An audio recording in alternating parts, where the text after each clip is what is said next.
Thanks for joining us for Living Local. Joining us today, we have Dr. Lindsay Squiglia and then also Renee Roundtree. Thank you both for having me. Thanks for having us. Okay, so we're talking about a wonderful initiative program you have here. Let's start off with, what is the Youth Collaborative? So the Youth Collaborative is a group of us at MUSC who are all interested in helping young people, specifically young people who are using substances like alcohol, marijuana, and tobacco. And so there's a group of clinicians, researchers, and people like Renee who are doing outreach coordination, who our goal is everything from the prevention piece, so trying to help kids prevent substance use during adolescence, and also on the other end of the spectrum, treating kids who are struggling with substance use disorders. Okay, Renee, why do you think this is geared towards adolescents? Well, our program is geared to adolescents because this is such a critical time for their development.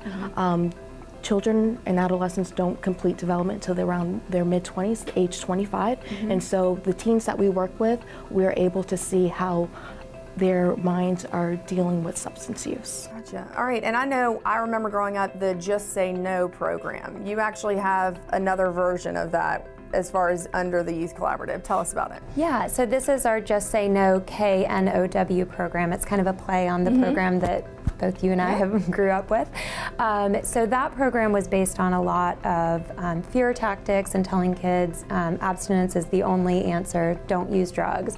Our program is more about education. So we teach kids about how their brain is developing and the types of things that affect brain development, like alcohol, marijuana, and tobacco use. So it's very educational. We try to, we're not trying to tell kids what to do or not to do. We're just providing them with information so that they can make educated decisions. So when you're coming up with ways to educate them, are you having to get real creative as far as how you present this information? Yeah, we try to make it really interactive. So we actually have a real brain that we bring into the classroom to show kids and to let them see, like, this is your brain. This is developing until you're about age 25, like Renee had mentioned before. And this is also a really critical period in your life where you're trying to figure out maybe what to do for your career. You're learning how to drive, you're learning how to date.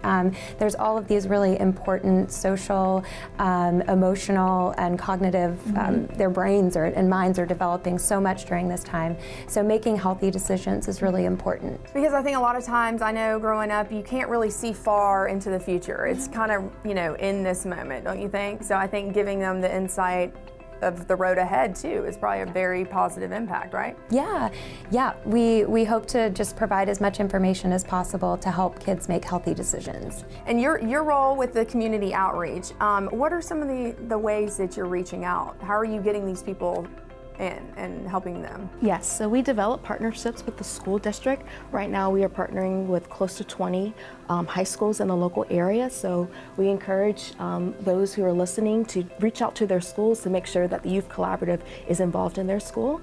And with that, we participate also in the community on a larger scale. We have events such as the STEM Festival, Black Expo, and in the fall we have a lot of community events lined up so that people in our community know that we have these services available. And we also have, like Dr. Squiglia mentioned with the Just Say No presentation, we also hope to do educational components through a Teen Science Ambassador program where we're working with local teams focusing on STEM, which stands for science, technology, engineering, and mathematics, and allowing them to see getting an in-depth view into the work that we do in the Youth Collaborative. And so are you targeting a certain area of students, or just really from all backgrounds and all across the Tri-County area? So we do have focus on the Tri-County area, CCSD, that's our backyard, so to speak, but we do have partnerships in Dorchester and Berkeley County as well.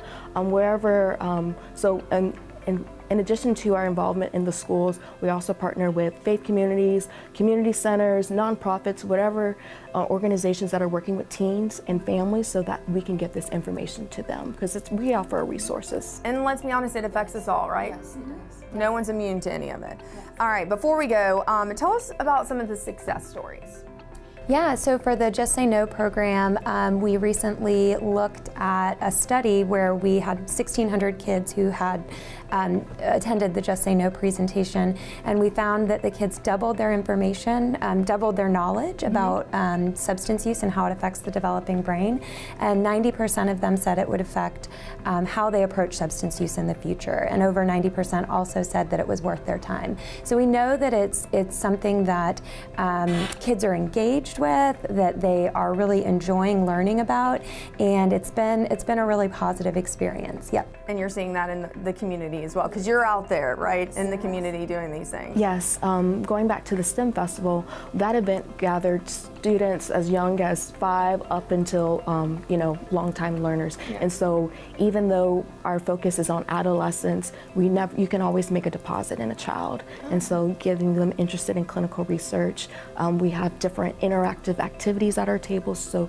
that they are introduced into our world. How cool would it be? Who knows what they'll be later on in life, right? Exactly, and also just helping destigmatize substance use disorders as well, talking about it with youth, talking about it with their parents.